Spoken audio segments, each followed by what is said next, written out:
النهارده هقول لك على 7 انواع بنات اوعى اوعى ترتبط بيهم. عاملين ايه يا جماعه؟ انا ياسر، والقناه دي معموله عشان نتكلم فيها عن المشاكل اللي بتقابلنا سواء في جسمنا في شغلنا وكمان طريقه تفكيرنا. يلا اعمل سبسكرايب وما تنساش تفعل زر الجرس عشان يوصل لك كل جديد.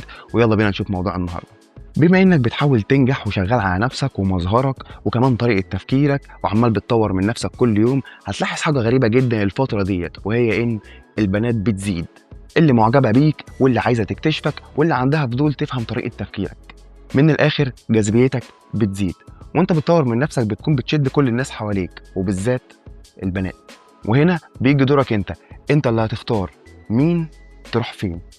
يعني مثلا دي هتكون علاقتي بيها زميله في الدراسه او في الشغل، دي اخرها اصحاب، دي اخرها الموقف اللي جمعنا ومش هنشوف بعض تاني. وفي نوع عايزك تركز فيه جدا، وهو النوع اللي هتشوفها هتقول هي دي شريكة حياتي، هي دي اللي هرتبط بيها. انت هتشوف في حياتك بنات كتير وغالبا هيكون كلهم فيهم صفات حلوة جدا وهتعجبك، بس في بنات فيهم صفات تخليك تبعد عنهم فورا، تخليهم غير صالحين للارتباط. من الاخر هتتعب معاهم. وانا النهارده هقول لك على 7 انواع من البنات دول تبعد عنهم فورا لو لقيت فيهم الصفات دي حتى لو كانوا حلوين. اول نوع، البعيدة عن ربنا.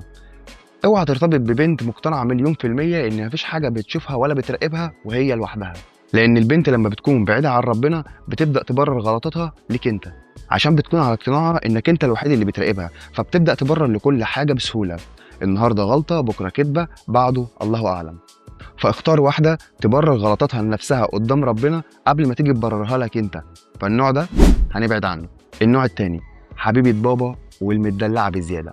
والنوع ده خطير جدا بصراحة، عشان هتتشدله في الأول، بس أول ما تقرب منها هتكتشف إن هي ما بتعرفش تشيل مسؤولية، وأي دروب بيحصل لها في حياتها بتجري على بابا.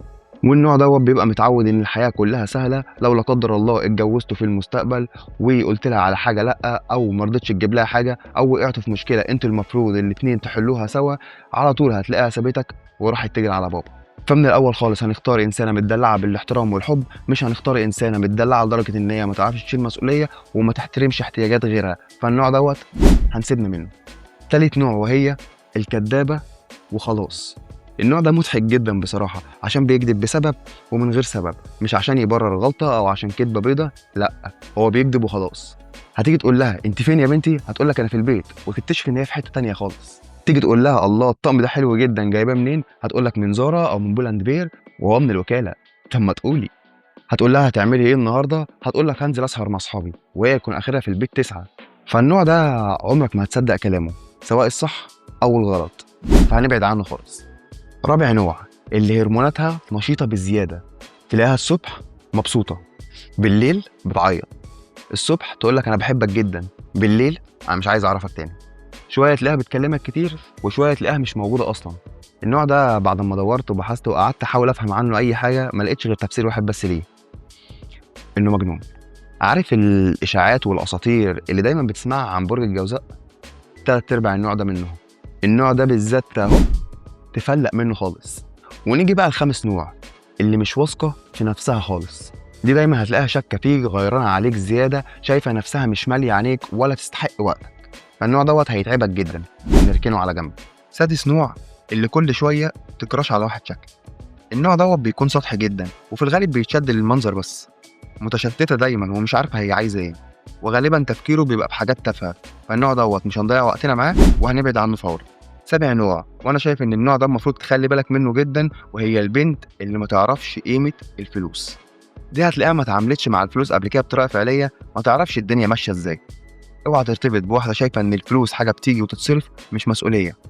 من النوع دوت هتلاقي كل فلوسه راحه يا اما على الخروجات يا اما على المكياج. ما عندهاش مبدأ ولا تفكير ان هي تشيل فلوس، تستثمر فلوس، تعمل حاجه بحياتها غير ان هي تتبسط وتحط مكياج.